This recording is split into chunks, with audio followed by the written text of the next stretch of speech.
প্রত্যেক বিশ্বকাপের পর বা মাঝামাঝি অনেককে নিয়ে অনেক কথা হয়, অনেকে কিন্তু আলোচনার তুঙ্গে উঠে যান, যেমন বলবীর প্রান্তর। না, জোকস অ্যাপার্ট, ইয়েস, অনেক প্লেয়ারকে নিয়ে কথা হয়, অনেক প্লেয়ার ফর্মের তুঙ্গে চলে আসেন, আবার অনেক প্লেয়ার সেই ফর্ম অনুযায়ী পারফর্ম করতে পারেন না, আন্ডার পারফর্ম থেকে যান। সো সেই সকল প্লেয়ার এবং তার পাশাপাশি গোল্ডেন বুট, গোল্ডেন বল কারা জিতবে এবং সেরা গোলকিপার কে হবে, এই সব কিছু নিয়ে অনেক আলোচনা রয়েই যায় আমাদের। সো সেই সব আলোচনা কেননা আজকে হয়ে যাক। সো এই সকল কিছু নিয়ে আজকে আলোচনা করব ডি বক্সে। বলবীর প্রান্তর চলে এলাম আবারও চ্যানেলের পর্দায়। দেখছেন ডি বক্স প্রতি রাত 12:30টায় এবং তার পাশাপাশি আই স্ক্রিনে দেখছেন এই পুরো বিশ্বকাপ লাইভ এবং রেডিও ভূমিতে শুনছেন ধারাভাষ্য বাংলায় 92.8 FM এ। প্রতিদিন আমরা চলে আসি বলবীর প্রান্তর, ইদার এবিপি অথবা আহমেদ বিন পারভেজকে নিয়ে। আজকে কাকে নিয়ে এসেছি? আজকেও আহমেদ বিন পারভেজ। এবিপি আর আসবে না, হ্যাঁ, মানে একদম কমায় চলে গেছে পর্তুগালের সেই হারের পরে। সো ওই পর্তুগালের একটা অ্যানাটমি দিয়ে যদি শুরু করি, এই বিশ্বকাপে most height team I guess Portugal ছিল, সেটা মিডফিল্ড হোক, আক্রমণ ভাগ হোক, ডিফেন্সে হোক। এই সেটআপের প্লেয়ারগুলো মাত্রই চ্যাম্পিয়ন্স লিগ জিতে এসেছে, ম্যাক্সিমাম অফ প্লেয়ার্স, বাট তারাই ফ্লপ। মানে তাদেরকে দেখে অ্যাটলিস্ট কি মনে হয়েছে কোন একটা ফেজে যে এই পর্তুগাল ফাইনালে যেতে পারে? টুর্নামেন্ট শুরুর আগে যখন কাগজে কলমে আপনি পর্তুগালকে দেখবেন বা ফিফাতে যখন এই দলটাকে নিয়ে আপনি খেলবেন, তখন কিন্তু ভুরি ভুরি গোল দেবেন, ক্রিস্টিয়ানো রোনাল্ডোকে দিয়ে অনেক কিছু করবেন, ব্রুনো ফার্নান্ডেজকে দিয়ে অনেক কিছু করবেন। তবে সবচেয়ে বাজে বিষয় যেটা ছিল, পর্তুগাল এক্স্যাক্টলি এই ওয়ার্ল্ড কাপে স্পেনের অপোজিট খেলাটা খেলেছে। স্পেন তাদের দলগত খেলার সেরাটা দিয়েছে, দে আর দ্য বেস্ট টিম এই ওয়ার্ল্ড কাপে যদি চিন্তা করি, এবং পর্তুগাল সিলেকশন অফ ইন্ডিভিজুয়ালস যারা টিম হিসেবে খেলতেই পারেনি। এবং সে কারণে আপনি যদি এবারে বিশ্বকাপের ফ্লপ একাদশ বানান, সেখানে পর্তুগালের 4-5 জনকে আপনি সহজেই ঢুকে দিতে পারবেন এবং ওই টপ অফ দ্য পজিশনটাতে আপনি হয়তো ব্রুনো ফার্নান্ডেজকে রাখতেই পারেন ক্যাম্প পজিশনে। সো এরকম বেশ কিছু আন্ডার পারফর্মার্স ছিলেন। ব্রুনো ফার্নান্ডেজ যদি বলি, ক্রিস্টিয়ানো রোনাল্ডো তাও তো অন্তত 3টা গোল দিয়েছেন, বাট তার পেছনে যদি হুয়াও নেভেজ, ভিতিনিয়া, যাদেরকে নিয়ে এত কথাবার্তা হচ্ছে, কেউই ঠিকঠাক কাজ করতে পারেনি। এবং আমার মনে হয় অনুমিতভাবে পর্তুগাল স্পেনের কাছে আসলে রাউন্ড অফ 16-এ পরে বাদ হয়ে গেছে, প্লেয়ারদেরই আসলে অফ ফর্ম বা বাজে পারফরমেন্স, সেটারই একটা রেজাল্ট হিসেবে। আমরা একটু গোলকিপারদেরকে নিয়ে কথা বলি। এই বিশ্বকাপটা আমার কাছে মনে হচ্ছে একদমই গোলকিপারদের একটা বিশ্বকাপ।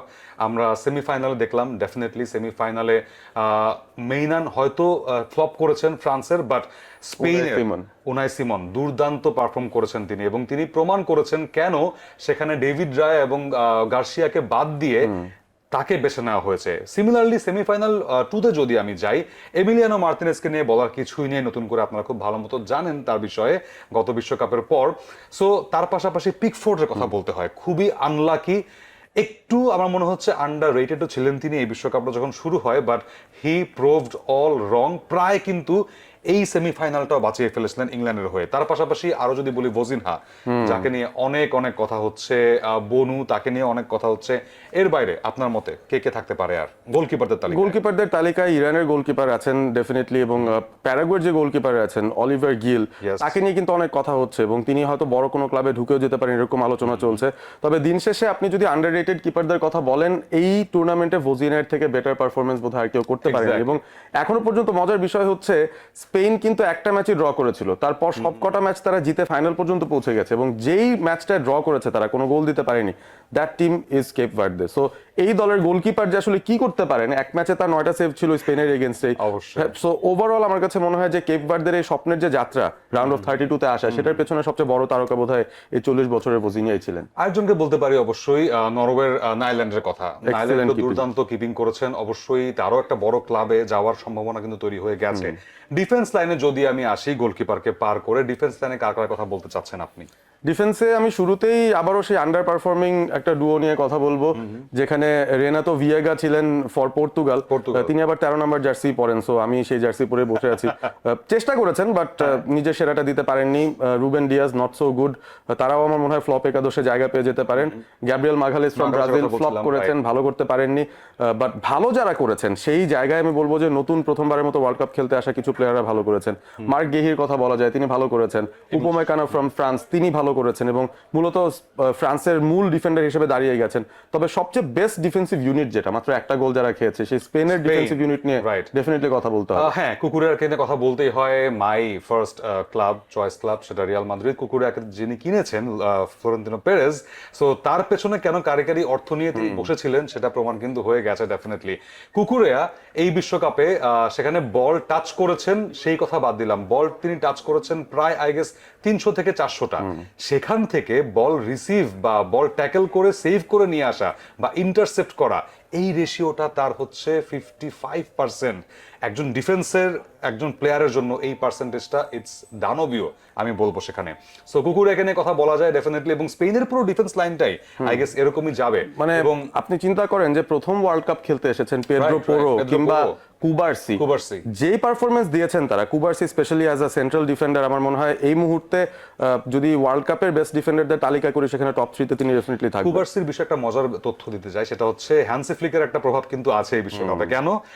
এই পাও কুবার্সি বার্সেলোনার হয়ে অফসাইড ট্র্যাপে ফেলেছেন প্রতিপক্ষকে, স্পেশালি রিয়াল মাদ্রিদকে প্রত্যেক ম্যাচেই প্রায় 5 থেকে 6 বার। প্রথম 19টা ম্যাচে, যে 19টা ম্যাচে বার্সেলোনা উড়ছিল, তারপরে তাদের একটা সময় যায়, খারাপ সময় যায়, বা তারপরে এসে আবারও তারা সেই অফসাইড ট্র্যাপে কিন্তু প্রতিপক্ষকে ফেলে একটা অভ্যাসে পরিণত করে ফেলে, এবং সেই অভ্যাসটা পাও কুবার্সি কিন্তু এই বিশ্বকাপেও টেনে এনেছেন। ফ্রান্সের বিপক্ষে আমরা প্রায় দেখেছি অলিজে থেকে শুরু করে এমবাপ্পে সবাই কিন্তু সেই অফসাইড ট্র্যাপে পড়ে যাচ্ছেন। সো কুবার্সের দিকে আলাদা নজর থাকবে আর্জেন্টিনার ফাইনালে। এবার যদি একটু মিডফিল্ডের দিকে যাই, সেখানে ডেকলান রাইস সহ আরো অনেক অপশন ছিল কথা বলার জন্য। সো আপনার মতে মিডফিল্ডে কে রাজত্ব করেছে? আমি আসলে আমার পাশে যে ব্রাজিলের ফ্ল্যাগ তাদেরই একজন খেলোয়াড়কে নিয়ে শুরু করতে চাই, ব্রুনো গিমারেজ। শুরুটা এমন ভাবে করেছিলেন, 4টা অ্যাসিস্ট দেখে মনে হচ্ছিল তিনি গোল্ডেন বলের দাবিদার, একটা পয়েন্টে মনে হচ্ছিল, কিন্তু তারপর হঠাৎ করেই নরওয়ের সাথে ম্যাচটায় কি যেন তার হয়ে গেল, সেই পেনাল্টি মিস করার পর তিনি আমার মনে হয় ফ্লপ একাদশে জায়গা করে নিলেন। ওই একটা পেনাল্টি মিস, ব্রাজিলও বাদ হয়ে গেল, এবং এত সুন্দর একটা স্টার্ট পাওয়ার পরও ব্রুনো গিমারেজ আনফরচুনেটলি তিনি এগিয়ে যেতে পারেননি। আর আর্জেন্টিনার এই যে 4 জন আছেন তাদেরকে আসলে না কথা বললেই না। আমার মনে হয় as a collective unit Spain এবং আর্জেন্টিনার দুই মিডফিল্ড যে জোনটা রয়েছে বা মিডফিল্ডের প্লেয়াররা রয়েছেন তারাই আসলে আলোচনার শীর্ষে আছেন। রড্রি যত ধরনের মিডফিল্ডারের রেকর্ড আছে এবারে ওয়ার্ল্ড কাপে সব ভেঙেছেন। 900+ পাস দিয়েছেন, তার মধ্যে 95% পাস অ্যাকিউরেসি আছে।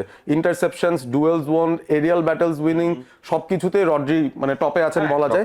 আর তার পাশাপাশি যদি আমরা বলি যে পেড্রি খেলেছেন, ফাবিয়ান রুইজ খেলেছেন, তারাও ভালো খেলেছেন, ডানি অলমো ফ্যান্টাস্টিক খেলেছেন। এবং আর্জেন্টিনার যে 4 জন, একে একে জাস্ট নামগুলো বলে দিই, বাকিটা আপনারা নিজেরাই জানেন তারা কি করেছেন এবারের ওয়ার্ল্ড কাপে। ম্যাকঅ্যালিস্টার, এনজো ফার্নান্ডেজ, আমি ডিপলের কথাও আসলে মেনশন করতেই পারি সেই জায়গাটায়, এবং দুর্দান্ত এই পারফর্মাররা কাজ করেছে।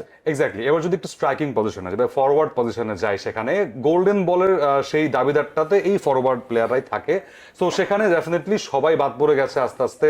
হালান্ড বাদ, বেলিংহাম বাদ, এমবাপ্পে হয়তো থার্ড প্লেসে 2-1টা গোল করে এগিয়ে যেতে পারেন, অ্যাসিস্টও তার আছে, কিন্তু দিন শেষে 39 বছর বয়সী বুড়ো ঘোড়া সেই লিওনেল মেসি, সেই মেসির গোল ইতোমধ্যে 8টা অ্যাসিস্টের বন্যা বয়ে গেছে তার, এবং পুরো বিশ্বকাপের হিস্ট্রিতে তিনি গোল করে ফেলেছেন 21টা, এই 6টা বিশ্বকাপ মিলিয়ে অ্যাসিস্ট তার 12টা। আনবিলিভেবল। হ্যাঁ, এবং গোল স্কোরিং এর রেকর্ড, অ্যাসিস্টের রেকর্ড দুটো একসঙ্গে একই মানুষের, মানে তিনি কি মানুষ কিনা আমরা আসলে এটা নিয়ে একটা সন্দেহ পোষণ করছি। তবে এই ওয়ার্ল্ড কাপে মেসি 8টা গোল 4টা অ্যাসিস্ট পেয়ে একে তো গোল্ডেন বলের যোগ্য দাবিদার হয়ে বসেই আছেন। এমবাপ্পের জন্য যে দারুণ সুযোগটা আছে সেটা হচ্ছে ওই যে তৃতীয় স্থান নির্ধারণী ম্যাচটা ইংল্যান্ডের এগেইনস্টে তিনি যদি কিছু গোল দিতে পারেন তাহলে মেসির থেকে এগিয়ে যাওয়ার সুযোগ আছে, কারণ দুজনই 8 গোলে ডেডলকড হয়ে আছেন।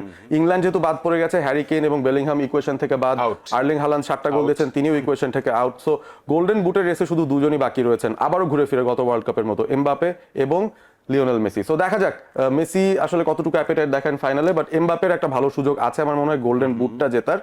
মেসি গোল্ডেন বল সেক্ষেত্রে এমনি পেয়ে যাচ্ছেন। এক্স্যাক্টলি। লামিন ইয়ামাল হয়তো গোলে পিছিয়ে থেকে একটু হতাশ করবেন, বাট না, ফরওয়ার্ডের কাজ শুধুমাত্র গোল করা না, গোল করানো।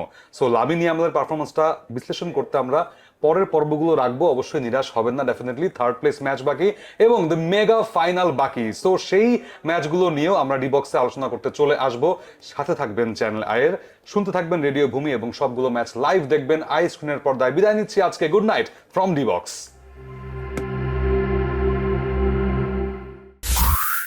রেডিও ভূমি 92.8 FM।